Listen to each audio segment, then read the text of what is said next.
వేలేరు మండలం పీచరలో ధాన్యం కొనుగోలు కేంద్రాన్ని ఎమ్మెల్యే కడియం శ్రీహరి ప్రారంభించారు. ఈ సందర్భంగా ఆయన ఎమ్మెల్యే పల్లా రాజేశ్వర్ రెడ్డి మీద సంచలన వ్యాఖ్యలు చేశారు. ఎన్నికలు ఉన్నప్పుడు రాజకీయాలు లేనప్పుడు అభివృద్ధి గురించి ఆలోచించాలి అన్నారు.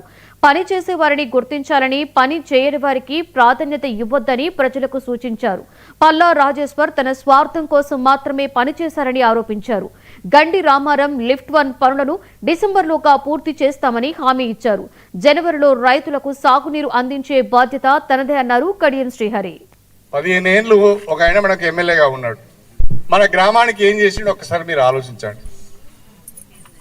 ఇప్పుడు మీ గ్రామానికి వచ్చిన బీటీ రోడ్డు అప్పుడు నేను ఎమ్మెల్యేగా ఉన్నప్పుడు వేసిందే. మీ గ్రామంలో ఉన్న సీసీ రోడ్లు అప్పుడు నేను ఎమ్మెల్యేగా ఉన్నప్పుడు చేసినాయి. మీ గ్రామంలో కట్టిన స్కూల్ బిల్డింగ్ నేను ఉన్నప్పుడు చేసిందే. మీ గ్రామంలోకి ఇక్కడ ఊరు బయట ఒక బ్రహ్మాండమైన బావి దోవిన నీళ్ళు లేకపోతే అప్పుడు నేను ఎమ్మెల్యేగా ఉన్నప్పుడు చేసిందే. మీ గ్రామంలో సీసీ రోడ్లు నేను వేసినాయి. వాటర్ ట్యాంక్ నేను కట్టిందే. 15 ఏళ్ళు ఉన్నాడు ఒక ఆయన, 15 ఏళ్ళు ఎమ్మెల్యేగా ఉన్నాడు. వచ్చినవా పోయినవా అన్నట్టే ఉంది, కానీ ఏమైనా పని అయిందా? మళ్ళా కడియం శ్రీహరి వచ్చిండు. 2 ఏళ్ల లోపల మీ ఒక్క ఊరికి 65 ఇందిరామైన్లు ఇచ్చిండు. దాదాపు 83 లక్షల సీసీ రోడ్లు ఇచ్చిండు. దాదాపు 11 కోట్ల 42 లక్షల రోడ్లు ఇచ్చారు. ఎన్నికలప్పుడు రాజకీయాలు చేసుకుందాం, ఎన్నికలు లేనప్పుడు అభివృద్ధి గురించి ఆలోచిద్దాం.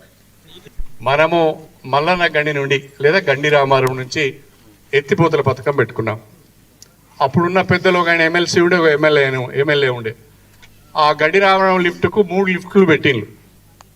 దానికి గండి రామారం నుంచి పీచరకు, వేలేరుకు, ఇటు వేలేరు మండలానికి, చిల్పూరు మండలం గ్రామాలకు నీళ్ళు ఇవ్వచ్చు.